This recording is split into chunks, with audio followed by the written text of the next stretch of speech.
ನಮಸ್ಕಾರ, ಮಾರ್ನಿಂಗ್ ರೌಂಡ್ಸ್ಗೆ ಸ್ವಾಗತ. ನಾನು ನಿಕೇಶ್ ಕೊಠಾರಿ. ಇಸ್ರೋದಿಂದ ಮತ್ತೊಂದು ಇತಿಹಾಸ ಸೃಷ್ಟಿಯಾಗ್ತಾ ಇದೆ. 101ನೇ ರಾಕೆಟ್ ಉಡಾವಣೆಗೆ ಕ್ಷಣಗಣನೆ ಆರಂಭ ಆಗಿದೆ. ಇನ್ನೇನು ಕೆಲವೇ ಕ್ಷಣದಲ್ಲಿ ನಭಕ್ಕೆ ಚಿಮ್ಮಲಿದೆ PSLV ರಾಕೆಟ್. ಭಾರತದ ಕಣ್ಗಾವಲು ಉಪಗ್ರಹ ಉಡಾವಣೆ ಮಾಡಲಾಗುತ್ತೆ. ಪಾಕಿಸ್ತಾನ ಹಾಗೆ ಉಗ್ರರು ಸೇರಿದಂತೆ ಗಡಿ ಭದ್ರತೆ ಮೇಲೆ ಕಣ್ಣನ್ನು ಇಡಲಾಗುತ್ತೆ. ಇಸ್ರೋ ಶ್ರೀಹರಿಕೋಟಾದ ಸತೀಶ್ ಧವನ್ ಕೇಂದ್ರದಿಂದ ಈ ಒಂದು ರಾಕೆಟ್ ಅನ್ನ ಉಡಾವಣೆ ಮಾಡಲಾಗುತ್ತೆ. 101ನೇ ಉಪಗ್ರಹವನ್ನ ಉಡಾವಣೆ ಮಾಡಲಾಗುತ್ತೆ ಆಂಧ್ರ ಪ್ರದೇಶದ ಶ್ರೀಹರಿಕೋಟಾದಿಂದ. ಸೊ ಸಾಕಷ್ಟು ಮಹತ್ವವನ್ನ ಪಡ್ಕೊಂಡಿದೆ ಈ ಇಸ್ರೋ ಇವತ್ತು ಉಡಾವಣೆ ಮಾಡ್ತಾ ಇರುವಂತಹ ಈ ಉಪಗ್ರಹ. ಯಾಕಂದ್ರೆ ಈಗಾಗಲೇ ಗಮನಿಸ್ತಾ ಇದ್ವಿ ಯಾವ ರೀತಿಯಾಗಿ ಮೊನ್ನೆ ಪಹಲಗಾಂವ್ನಲ್ಲಿ ನಡೆದಿರುವಂತಹ ಘಟನೆ ಕುರಿತಂತೆ ಅಂತಹ ಭಯೋತ್ಪಾದನೆಯನ್ನ ಮಟ್ಟ ಹಾಕಲು, ಭಯೋತ್ಪಾದಕ ಚಟುವಟಿಕೆ ನಡೆಸುವವರ ಮೇಲೆ ಹದ್ದಿನ ಕಣ್ಣಿಡಲು, ಗಡಿ ಭದ್ರತೆ ರೇಖೆಯಲ್ಲೂ ಕೂಡ ಸಾಕಷ್ಟು ಹದ್ದಿನ ಕಣ್ಣಿಡಲು ಇದು ಮಹತ್ವವನ್ನ ಪಡ್ಕೊಂಡಿದೆ. ಇವತ್ತು ಆಂಧ್ರ ಪ್ರದೇಶದ ಶ್ರೀಹರಿಕೋಟಾದಿಂದ 101ನೇ ಉಪಗ್ರಹವನ್ನ ಉಡಾವಣೆ ಮಾಡಲಾಗುತ್ತೆ. ಇನ್ನೇನು ಕೆಲವೇ ಕ್ಷಣದಲ್ಲಿ ಇಸ್ರೋದಿಂದ ಮತ್ತೊಂದು ಮೈಲುಗಲ್ಲು ಸೃಷ್ಟಿಯಾಗುತ್ತೆ. और इस दौरान द्वितीय चरण के दौरान यान क्लोज लूप गाइडेंस के अंतर्गत होगा और इसी दौरान ही 115 किलोमीटर की ऊंचाई पर ऊष्मा कवच को यान से पृथक किया जाएगा. All stop sound. अब हम उड़ान से 50 सेकंड की दूरी पर All sequencer sound. -45 seconds. सभी दर्शक हमारे साथ बने रहिए. PS2 VHPP open. T minus -35 seconds. -30 seconds. Real time programs activated. -25 seconds. PS2 VSPP open. -20 seconds. -15 seconds. 10, 9, 8, 7, 6, 5, 4, 3, 2, 1, 0.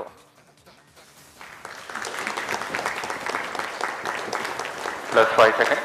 Lift off normal. Auto tracking. PP drive and tracking. PSLV 661 का सफलतापूर्ण उत्थापन Auto tracking. प्रथम प्रमोचन मंच से +15 अपने उद्दिष्ट कक्षा की ओर अपना सफर जारी Stage कर चुका है. performance normal. There's a magnificent lift-off. The morning sky made brighter. ನೋಡಿ, ಕರೆಕ್ಟ್ ಆಗಿ 5:59ಗೆ ಶ್ರೀಹರಿಕೋಟಾದಿಂದ ಈಗಾಗಲೇ ಉಡಾವಣೆಗೊಂಡಿರುವಂತಹ 101ನೇ ರಾಕೆಟ್ ಇದು. The rocket launch is indeed to the ಈಗಾಗಲೇ ಗಮನಿಸ್ತಾ ಇದ್ವಿ ಯಾವ ರೀತಿಯಾಗಿ ಸಕ್ಸಸ್ಫುಲ್ ನಲ್ಲಿ ಹೋಗ್ತಾ ಇರುವಂತಹ ಈ ಒಂದು ರಾಕೆಟ್. गर्जना करता हुआ PSLV C61 EOS 09 ಉಪಗ್ರಹ ಬಹಳ ವಿಶೇಷತೆಯನ್ನ ಹೊಂದಿದೆ. ಬಹಳ ಪ್ರಮುಖವಾಗಿ ಸಿ ಬ್ಯಾಂಡ್ ಸಿಂಥೆಟಿಕ್ ರಡಾರ್ಗಳಿರುವಂತಹ EOS 09 ಉಪಗ್ರಹ ಈಗ ಜಸ್ಟ್ ಉಡಾವಣೆಗೊಂಡಿರುವಂತದ್ದು. ಹೋಗ್ತಾ ಇದೆ ನಭಕ್ಕೆ ಸಿಗ್ತಾ ಇರುವಂತಹ ದೃಶ್ಯ ಇದು. प्रथम चरण का निष्पादन ಬಹಳ ಪ್ರಾಮುಖ್ಯತೆಯನ್ನ ಪಡ್ಕೊಂಡಿದೆ. ಭೂಮಿಯನ್ನ 360 ಡಿಗ್ರಿಯಲ್ಲಿ ಸೆರೆ ಹಿಡಿಯುವಂತಹ ಸಾಮರ್ಥ್ಯವನ್ನ ಈ ಉಪಗ್ರಹ ಹೊಂದ್ಕೊಂಡಿದೆ. ಹಗಲು ರಾತ್ರಿ ಹೆಚ್ಚಿನ ರೆಸಲ್ಯೂಷನ್ ಚಿತ್ರಗಳನ್ನ ಸೆರೆ ಹಿಡಿಯುತ್ತೆ. ಇದು ಯಾವುದೇ ರೀತಿಯಾದಂತಹ ವಾತಾವರಣ ಇರಲಿ, Ground lead strap on. ಯಾವುದಕ್ಕೂ ಕೂಡ ಇದು ಜಗ್ಗಲ್ಲ ಬಗ್ಗಲ್ಲ, ಏನ್ ಕ್ಲಾರಿಟಿ ಇರುತ್ತೆ घटनाक्रम में ಭೂಮಿ ಮೇಲೆ एयर लेड स्ट्रैप ऑन को पृथक ಅಷ್ಟೇ किया जाना है. ಕ್ಲಾರಿಟಿಯಲ್ಲಿ ಈ ಫೋಟೋಸ್ ಅನ್ನ ಹಂಚ್ಕೊಳ್ಳುತ್ತೆ. ಇದು ಯಾವುದೇ ರೀತಿ ವಾತಾವರಣ ಇದ್ರೂ ಕೂಡ The ground lit strap-ons HD have been ಕ್ವಾಲಿಟಿಯಲ್ಲಿ separated from the photos ongoing launch ಅನ್ನ vehicle. ಸೆರೆ ಹಿಡಿಯುವಂತಹ ಸಾಮರ್ಥ್ಯವನ್ನ And just ಹೊಂದ್ಕೊಂಡಿದೆ. now we have a confirmation ಪ್ರಕೃತಿ that the ವಿಕೋಪಗಳಾದಂತಹ air-lit strap-ons have ಸಂದರ್ಭದಲ್ಲಿ also been ಮಾಹಿತಿಯನ್ನ ನೀಡುತ್ತೆ.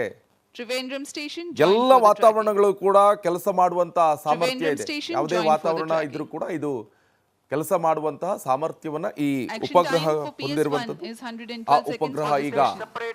5:59ಕ್ಕೆ ಕರೆಕ್ಟ್ ಆಗಿ ಲಾಂಚ್ ಆಗಿರುವಂತಹ पुष्टि ದೃಶ್ಯ हो ಇದು. चुकी है. प्रथम चरण ಆಂಧ್ರ ಪ್ರದೇಶದ ಶ್ರೀಹರಿಕೋಟಾದಿಂದ ಇಸ್ರೋ ಲಾಂಚ್ ಮಾಡಿದೆ. और द्वितीय चरण ಎಲ್ಲ ವಾತಾವರಣಗಳಲ್ಲೂ ಕೂಡ ಕೆಲಸ ಮಾಡುವಂತಹ ಸಾಮರ್ಥ್ಯವನ್ನ ಹೊಂದಿದೆ. Performance normal. EOS 09 ನ ಕಾರ್ಯಾಚರಣೆ The second stage has ಜೀವಿತಾವಧಿ commenced its 5 ವರ್ಷ operation. ಇರುತ್ತೆ. ಇದು 152.5 5 seconds ವರ್ಷದ ತನಕ action ಇದು time for this mission. ಜೀವಿತಾವಧಿ ಕೆಲಸ ಮಾಡುತ್ತೆ. ಸೊ ಭದ್ರತಾ ಘಟನೆಗಳ ಮೇಲ್ವಿಚಾರಣೆ ಕೂಡ ಮಾಡಲಿದೆ. ಇಸ್ರೋ ಎಷ್ಟು ಮಹತ್ವವನ್ನ ಪಡ್ಕೊಂಡಿದೆ ಅಂತ ಹೇಳಿದ್ರೆ ಮೊನ್ನೆ ಯಾವ ರೀತಿಯಾಗಿ ಪಾಲಗಾಂವ್ನಲ್ಲಿ ದಾಳಿ ಆಯಿತು ಆ ಸಂದರ್ಭದಲ್ಲಿ ಭಾರತ ಪಾಕಿಸ್ತಾನವನ್ನ ಮಟ್ಟ ಹಾಕುವಂತ ನಿಟ್ಟಿನಲ್ಲಿ ಭಯೋತ್ಪಾದನೆ ಚಟುವಟಿಕೆ ನಡೆಸ್ತಾ ಇರುವಂತಹ ಪಾಪಿ ಪಾಕಿಸ್ತಾನವರ ಭಯೋತ್ಪಾದನಾ ಅಡ್ಡೆಗಳ ಮೇಲೆ करते हुए ಸಾಕಷ್ಟು ಮಾಹಿತಿಯನ್ನ ಕೊಡ್ತು सुरक्षा की ओर बढ़ रहा है। ಅಲ್ಲಿ ರಾಕೆಟ್ ಅನ್ನ Hydrate of ಹಾರಿಸಿ unsymmetrical dimethyl hydrazine is the ಕ್ಷಿಪಣಿಗಳಿಂದ fuel and ದಾಳಿ ಮಾಡಿ dinitrogen tetroxide is the ಜೊತೆಗೆ oxidizer, ಡ್ರೋನ್ಗಳ ದಾಳಿ both of ಮಾಡಿ which merely need to come hand into contact to be ಗ್ರಾನೇಟ್ಗಳಿಂದ able to burn. They are ದಾಳಿ called ಮಾಡಿಸಿ hypergolic ಈ propellants. ಭಯೋತ್ಪಾದನೆ ಚಟುವಟಿಕೆ Vikas engine ನಡೆಸ್ತಾ with a ಇರುವಂತ thrust capability of Masood Azhar 73.9 ton ಇವರೆಲ್ಲ follows ಮಸೀದಿಗಳನ್ನ this stage. ಕಂಪ್ಲೀಟ್ ಆಗಿ ಧ್ವಂಸ ಮಾಡೋಕೆ ಈ अभी अभी ಉಪಗ್ರಹಗಳು इसकी पुष्टि की गई। Second stage. ಸಾಕಷ್ಟು कवच ಖರ್ಚು को ಮಾಡಿದೆ यान से पृथक कर दिया गया है।